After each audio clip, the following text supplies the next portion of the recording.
Mike and Sulley are back, and they're younger than ever in this prequel to Monsters, Inc., Pixar's Monsters University. Just like the first movie, this one is so crammed with secrets and Easter eggs, we might have to pull an all-nighter. Let's hit it. First, let's get this out of the way. Pixar shocked its die-hard fans by not including the studio's trademark Easter egg, A113, in Monsters, Inc. For the uninitiated, A113 is the Cal Arts classroom number that holds such great significance to Pixar animators that they sneak the number into every one of their movies. Or so we thought. It seems like it's absolutely nowhere to be found in Monsters, Inc. Well, don't worry, in Monsters University it is present and accounted for. In the movie, Mike and Sulley take Scaring 101 from Professor Derek Knight, voiced by British acting great Alfred Molina. Well, it just so happens that Professor Knight's lecture takes place in room A113. Look at the open door to the right as John Goodman's Jimmy Sullivan makes his grand entrance. While we're on the topic of Professor Knight, you might have noticed that he's a dinosaur. It could very well be that he's named after the paleontologist Charles R. Knight, who was famous for his illustrations of dinosaurs in the 1800s. Wow, deep cut. But now that we have the A113 reference out of the way, let's get to the rest of Monsters University's awesome secrets. Not only does Monsters University take place before Monsters, Inc., but it actually existed before Monsters, Inc. was even produced. While in pre-production for the first movie, the filmmakers fleshed out a storyline that told the entire life story of Mike Wazowski, played again by funny man Billy Crystal. In the end, they decide to set Monsters, Inc. during his adult years, but when it came time to make a sequel to the smash hit, Pixar went back to the original treatment and used the college portion of Mike's life for inspiration, which might be what led to a possible inconsistency between the two films. You might remember the scene from Monsters, Inc., where Mike and Sulley walk to work after watching their commercial. Sulley pokes a little fun at Mike, and Mike remarks, "You've been jealous of my good looks since the 4th grade." And yet, in Monsters University, Mike and Sulley don't meet until college, so what gives? Director Dan Scanlon did have a draft of the film where Mike and Sulley meet in 4th grade before flashing forward to their college years. John Lasseter and Pete Docter loved that Scanlon was honoring the one line from the first movie, but told him that ultimately he had to do what was best for the story at hand. So that 4th grade development was cut from Monsters University, leaving that line in Monsters, Inc. to be explained away as, an old monster expression, according to Scanlon. Oh, and by the way, if you ever wondered what Dan Scanlon sounds like, you need go no further than the quad when Mike checks out the different booths during orientation. That blue tongue-tied monster who bombs his invitation to the improv club is voiced by the director himself. Talk about a clumsy first interaction. Of course, Mike and Sulley's first interaction is hardly the stuff of BFFs. Sulley mistakes the window to Mike's room for his own and hops in with Archie the Scare Pig, a rival university's mascot, in tow. They interfere with Mike's studies, wreak havoc on the room, and eventually lead to a campus-wide chase. But listen to Mike scream when Archie pulls him across the floor of his dorm room. It's that exact same soundbite used in Monsters, Inc. You might remember it from when Mike gets his hand slammed by Roz's overhead door, and then again when he's bitten by a baby monster known as Baby Smitty. Perhaps now is a good time to mention that Mike shares his dorm room with another character from Monsters, Inc., Randall Boggs, voiced by Steve Buscemi. Part of the fun is knowing that these roomies will later become arch rivals. But take a look at Randall's side of the room. Notice the framed inspirational poster over his bed? Hawk-eared fans will recognize this poster makes reference to a famous Randall line from the first film. When Randall tries to intimidate Mike and Sulley in the locker room, he says, "Shh, shh, shh, you hear that? It's the winds of change." But wait, we're not done here. There's another interesting character detail in the room where Randall is concerned. Take a look at his bedding and matching rug. They're reminiscent of the design style made famous by luxury fashion house Louis Vuitton. In place of the overlapping LV, we have RB for Randall Boggs. Randall must come from money. That or he's a fan of knockoffs. Randall also showed up during the chase for Archie. We see him trying to make friends with 7 cupcakes that together read "Be My Pal." After Mike and Archie knock into him, he's left with 4 cupcakes on his face that read "Lame."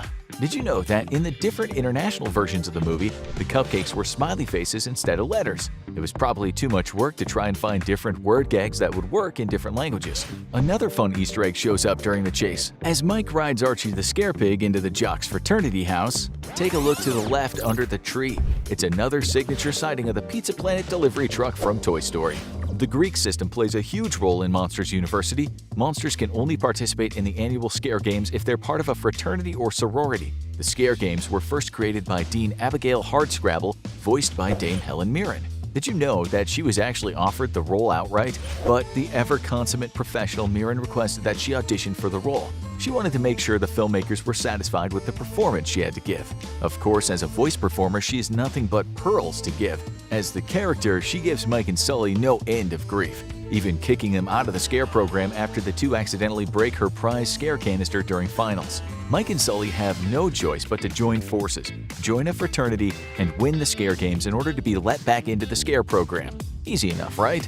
Unfortunately, the only fraternity taking is the least popular house in town, Uzma Kappa. That frat house belongs to Scott Squishy Squibbles' mom, Sherry, voiced by SNL alum Julia Sweeney. Her son Squishy is one of Mike and Sully's new fraternity brothers and somewhat of a social outcast with a heart of gold. Squishy is voiced by Peter Son, whose voice credits not only include such films as Ratatouille, Luca, and Lightyear, but he performed in and also directed The Good Dinosaur. These next two fraternity brothers aren't just joined at the hip, they pretty much share an upper torso. Meet Terry and Terry Perry, voiced by Sean Hayes of Will and Grace fame, and David Foley from The Kids in the Hall. So, how do you tell them apart? Sean Hayes voices Terry with an I, who has one horn pointing up, while Foley voices Terry with a Y, who has two horns pointing out, kind of like the letters themselves. Funny enough, Dave Foley guest starred on Will and Grace for 5 episodes, where he played a short-lived love interest to Sean Hayes' character Jack. Mike and Sully's next frat brother is old enough to be their frat father, Uzma Kappa President Don Carlton, voiced by Joel Murray. After his sales career hit the skids, Don decided to make a late-in-life shift and go back to school for scaring. Ever the salesman, he always has a business card on hand. Did you happen to notice his address and phone number? The address reads 1200 Dark Avenue, which is a reference to 1200 Park Avenue, the address for Pixar's headquarters in Emeryville, California. This checks out as the area code on the phone number, 510, registers for the same area.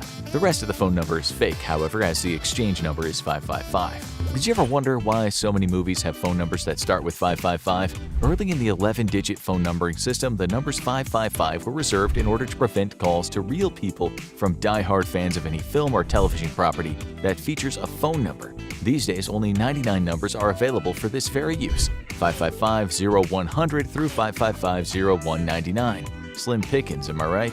Finally, we have Art, the impetuous New Age philosophy major, who drops hints that he led a pretty sordid past before returning to academia. He's voiced by It's Always Sunny in Philadelphia wildcard Charlie Day. If you're not entirely sure what to make of Art, don't worry, you're not alone. The filmmakers even had a hard time coming up with his character design. Dan Scanlon gave sketch artists Jason Deemer and Chris Sasaki the direction Think Mysterious. After spitballing a frustrating amount of ideas that just weren't clicking, Sasaki decided to draw an A for Art's name and gave it 2 eyes. That simple design springboarded the artists into creating the furry, fun-loving final character we see in the movie. And that rounds up the Uzma Kappa Brotherhood. The morning after Mike and Sulley are initiated into Uzma Kappa, we see Mike sleeping on Sully's hand. Obviously dreaming, Mike says, "I know you're a princess and I'm just a stable boy." Believe it or not, this is another Billy Crystal deep cut, like the When Harry Met Sally Easter egg in Monsters, Inc. In his dream, Mike is referencing the main characters from the movie The Princess Bride, which Billy Crystal also featured in as the hilarious Miracle Max. It'll take a miracle for Uzma Kappa to beat the other houses in the scare games. They're up against some truly scary opposition. The first event is the Toxicity Challenge. Wait a minute, take a look at the little flourishes painted on the wall beside scare games. Anything look familiar? How about the yellow and blue ball with a red star on the bottom left? It's the Pixar Luxo Jr. ball. There's another fun surprise waiting at the end of the challenge. Uzma Kappa loses the race because Mike and Sulley couldn't work as a team with the rest of the fraternity, but they escape elimination thanks to another team cheating. Feast your eyes on the disqualified fraternity, particularly the orange fellow with the horn on the right. Fans of Monsters, Inc. will no doubt recognize him as a young George Sanderson, the scarer who just couldn't hide from a 2319 violation. He's not alone. Jump ahead to the next event, where the teams need to capture the flag without getting caught by the librarian. While Art is creating a ruckus to distract her, check out the shocked monster in the cap. That's Charlie Proctor, George's coach from Monsters, Inc. I guess those two met in college as well. You also get to see them together on the scare floor at the end of the movie just before Mike takes his first step onto the floor as an official member of the Monsters, Inc. scare team. Did you notice how crossing over meaningful thresholds is a big deal to Mike? He obviously did it on the scare floor. He also does it the moment he gets off the bus and steps onto MU's campus. These are the big steps on the path to Mike's dream. But take a look after he and Sulley have been expelled. He does a subtle, shameful step off the campus grounds as well. Mike and Sulley are expelled, first because Sulley tampers with the final event in order to win the scare games. But Mike's violation is more severe as he uses a student project door to enter the human world in an effort to prove that he really is scary. He soon realizes he's in over his head when he finds himself in a camp cabin filled with young girls. After roaring fruitlessly, one of the campers roars back at him. You might just recognize that roar. Why? It's a soundbite like Mike's scream from Monsters, Inc. This one is taken from Mary Gibbs, the voice of Boo. Now that I mention it, there's another familiar voice we haven't heard from in a while, the Wilhelm scream from the 1951 movie Distant Drums. Like A113, this Easter egg remained elusive in Monsters, Inc., but give it a listen during the montage sequence when Mike is running the floor waxer while studying. Mike's so preoccupied he doesn't notice he's become a danger to the other students, including a tentacled monster with a purple MU backpack. Haha, always nice to hear from an old friend. That's not the only classic movie reference in Monsters University. Back during the Scare Pig chase, maybe you recall a mop-topped folk guitarist serenading some lady monsters on the quad. His guitar accidentally gets destroyed by Sulley in pursuit of Archie. This little moment is an homage to the godfather of college screwball comedies, National Lampoon's Animal House. In the film, John Belushi's Bluto lays waste to a folk guitarist instrument during a toga party. That instance, yeah, not really an accident, but he does say sorry. Another school-based tribute can be found in the form of an MU faculty member. Professor William Brandywine is a teacher in the engineering department at MU who runs the class in screen canister design. Though he doesn't look the part, his monotone voice and bland delivery are reminiscent of the economics teacher played by Ben Stein in the John Hughes hit Ferris Bueller's Day Off. Bueller.